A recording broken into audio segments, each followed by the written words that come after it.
Good afternoon, students. Welcome back.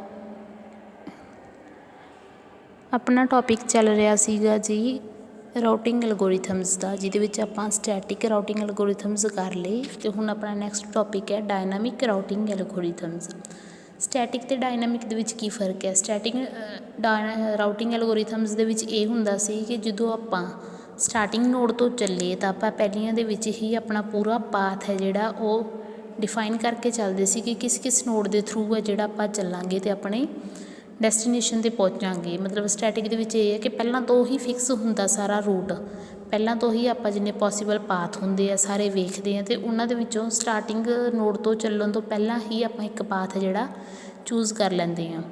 But dynamic ਰਾਊਟਿੰਗ algorithm 'ਚ ਇਹ ਹੁੰਦਾ ਕਿ ਆਪਾਂ ਜਿਹੜਾ ਪਾਥ ਹੈ ਸਟਾਰਟਿੰਗ ਤੋਂ ਚੂਜ਼ ਨਹੀਂ ਕਰਦੇ। ਸਟਾਰਟਿੰਗ ਤੋਂ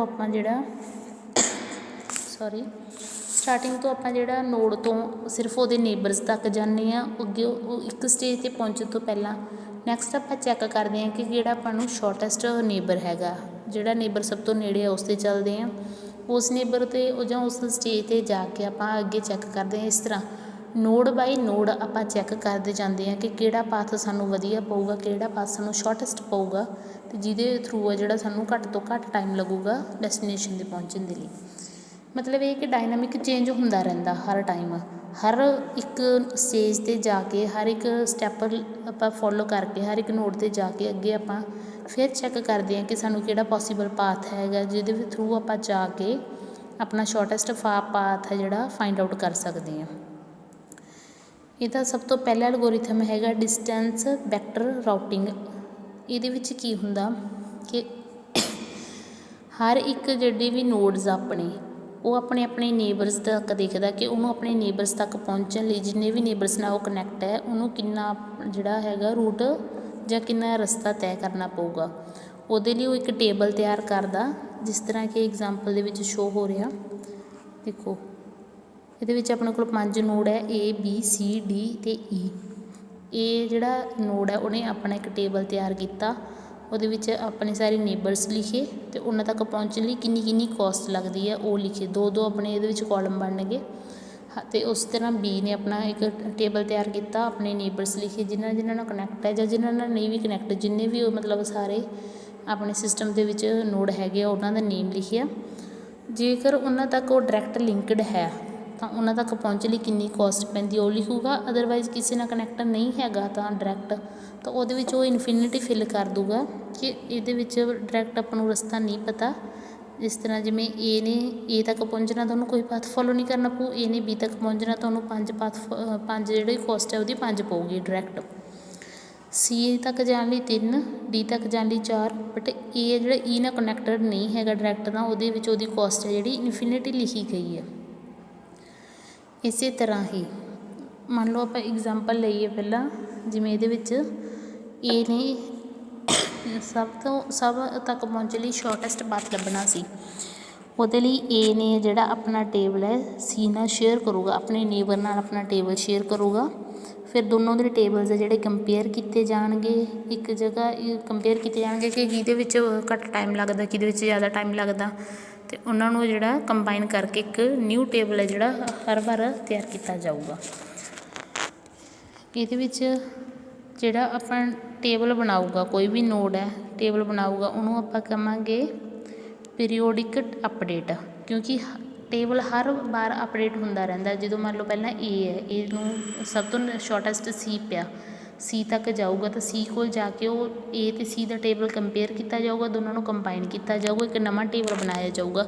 ਤਾਂ ਹਰ ਇੱਕ 30 ਸੈਕਿੰਡ ਬਾਅਦ ਉਹਨਾਂ ਦਾ ਜਿਹੜਾ ਟੇਬਲ ਹੈ ਉਹ ਅਪਡੇਟ ਹੁੰਦਾ, ਇਸ ਲਈ ਇਹਨੂੰ ਪੀਰੀਓਡਿਕ ਅਪਡੇਟ ਕਿਹਾ ਜਾਂਦਾ।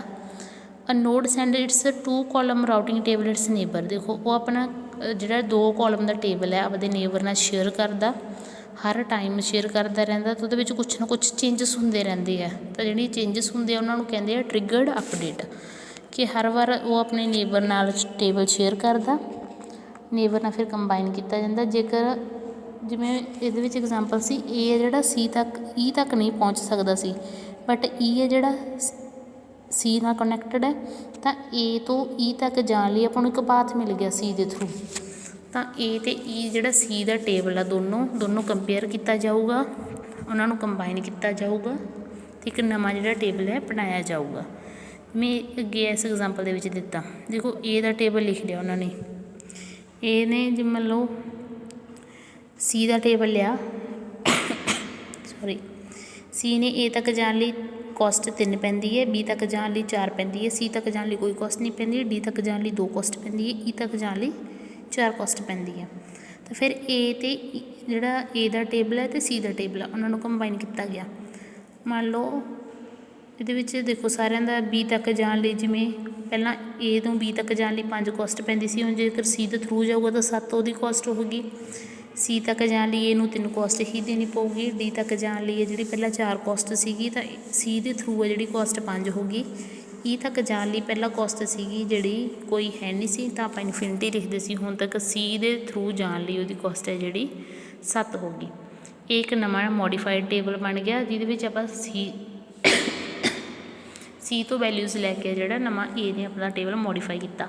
ਹੁਣ ਏ ਅਤੇ ਏ ਦਾ ਮੋਡੀਫਾਈਡ ਟੇਬਲ ਅਤੇ ਜਿਹੜਾ ਓਲਡ ਟੇਬਲ ਹੈ ਦੋਨੋਂ ਕੰਪੇਅਰ ਕੀਤੇ। ਦੇਖੋ ਏ ਨੂੰ ਏ ਤੱਕ ਜਾਣ ਲਈ ਓਲਡ ਟੇਬਲ ਦੇ ਵਿੱਚ 0 ਹੈ, ਤਾਂ ਫਿਰ ਆਪਾਂ ਜਿਹੜਾ ਨਵਾਂ ਟੇਬਲ ਬਣਾਵਾਂਗੇ ਏ ਦੀ ਵੈਲਿਊ ਜਿਹੜੀ 0 ਲਿਖਾਂਗੇ, ਕਿਉਂਕਿ ਏ ਨੂੰ ਏ ਤੱਕ ਜਾਣ ਲਈ ਕੋਈ ਰਸਤਾ ਨਹੀਂ ਤੈਅ ਕਰਨਾ ਪੈਂਦਾ, ਕੋਈ ਕੋਸਟ ਨਹੀਂ ਪੈਂਦੀ ਉਹਨੂੰ ਇਸ ਚੀਜ਼ ਦੀ।